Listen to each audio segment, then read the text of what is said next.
Hi guys, welcome back to our channel. నేను మీ జ్యోతి. అందరూ ఎలా ఉన్నారు? బాగున్నారా? నేనైతే చాలా బాగున్నాను. మీరు కూడా బాగుండాలని మనస్ఫూర్తిగా అయితే కోరుకుంటున్నాను. ఇంకా ఈరోజు బ్లాగ్ వచ్చేసి ఏంటంటే అలసందల వడలు అయితే చేస్తున్నాను అనమాట. చాలా క్రిస్పీగా, చాలా పర్ఫెక్ట్గా ఎలా చేశాను ఏంటి అనేది అయితే ప్రాసెస్లోకి అయితే వెళ్ళిపోదామండి. ముందుగా అయితే అలసందలు అయితే నానబెట్టుకున్నాను. ఈ అలసందల్ని బొబ్బర్ల వడలని కూడా అంటారు. ఇంకా మీకు సింపుల్గా అర్థం అవ్వాలంటే చిక్కుడు పిక్కలో ఉండే విత్తనాలు అనమాట. దీన్ని అయితే ఒక 2 కప్పుల దాకా తీసుకొని అయితే నేను నీళ్ళు వేసి అయితే ఒక 6 అవర్స్ అయితే అట్లా నానబెట్టానండి. ఇప్పుడైతే మీకు చూపిస్తున్నాను కదా, ఈ బొబ్బర్లు అనేవి కొద్దిగా ఉబ్బాయి అనమాట. ఇంకా వాటర్ కూడా మనకి కొద్దిగా కలర్ షేడ్ అయ్యిందనంటే ఇవి బాగా నానినట్టు అర్థం అనమాట. ఇంకా దీనిలో ఉన్న వాటర్ అంతా పక్కన పెట్టేసుకొని అయితే దీన్ని అయితే ముందుగా మనము మిక్సీ పట్టుకోవాలి కాబట్టి నేను డైరెక్ట్గా అయితే మిక్సీలో అయితే వేసేసాను అనమాట. ఇంకా మిక్సీలో వేసిన తర్వాత అయితే ముందుగా దానికి కావాల్సినవి ఏంటంటే కొద్దిగా ఉప్పు, అట్లాగే కొద్దిగా అల్లము, ఒక 2-3 పచ్చిమిర్చీలు అయితే వేసుకొని మంచిగా అయితే మిక్స్ చేసేసుకున్నానండి. అంత మెత్తగా కూడా అసలు మిక్సీ చేసుకోకూడదు, కొద్దిగా బరకగా అయితే చేసుకోవాలి.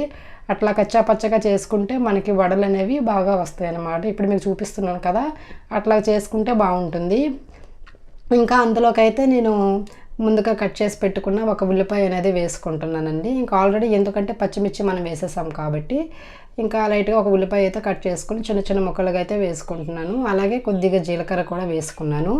ఈ వడలు అనేవి మార్నింగ్ పూట టిఫిన్కి అయినా పెట్టుకోవచ్చు, లేదా ఈవినింగ్ టైం పిల్లలకి స్నాక్స్ లాగా అయితే పెట్టుకోవచ్చు అనమాట. చాలా టేస్టీ అండ్ చాలా పర్ఫెక్ట్గా అయితే వస్తాయి. ఇట్లాగా మనం ఎక్కువ గ్రైండ్ చేసుకోకూడదు, లైట్గానే కొద్దిగా మిక్సీ చేసుకుంటే మనకి వడలు అనేవి చాలా క్రిస్పీగా బాగా వస్తాయి అనమాట.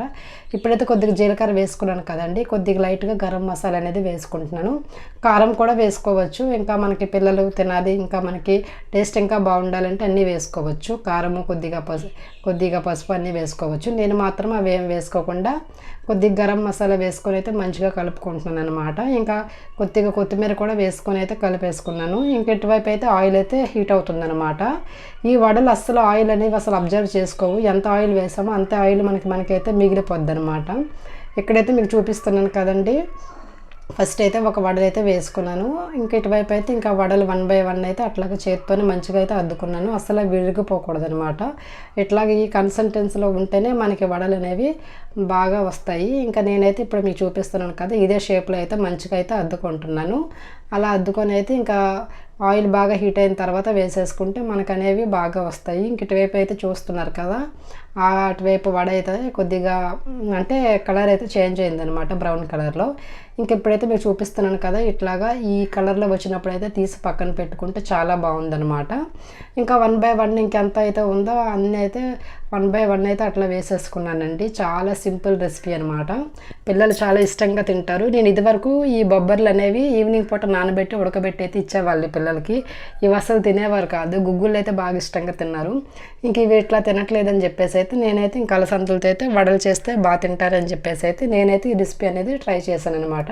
మీరు కూడా ఒకసారి ఇంట్లో పిల్లలు ఉంటే ఖచ్చితంగా ఈ రెసిపీ అనేది ట్రై చేసి చూడండి. చాలా సింపుల్గా అండ్ క్రిస్పీగా చాలా పర్ఫెక్ట్గా అయితే వస్తాయి. టేస్ట్ కూడా ఇంకా చెప్పాల్సిన అవసరం లేదనమాట, మీకు ఆల్రెడీ చూస్తుంటే అర్థమైపోతుందిగా చాలా బాగా వచ్చాయని. ఒకసారి మీరు కూడా ట్రై చేసి చూడండి ఫ్రెండ్స్, ఇంట్లో చిన్నపిల్లలు ఉంటే. చాలా సింపుల్ రెసిపీ అనమాట. ఇంకా ఫైనల్గా అయితే నా దగ్గర ఉన్న మొత్తం పిండితో అయితే మొత్తం అయితే వేసేసానండి వడలు. చాలా బాగా వచ్చినాయి.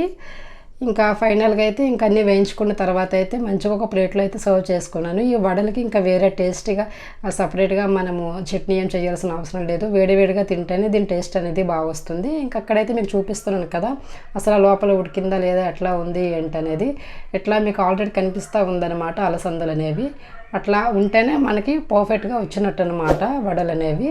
ఫైనల్గా వీడియో అయితే ఇదండి. మీకు నచ్చితే తప్పకుండా మన ఛానల్ని సబ్స్క్రైబ్ చేసుకోండి.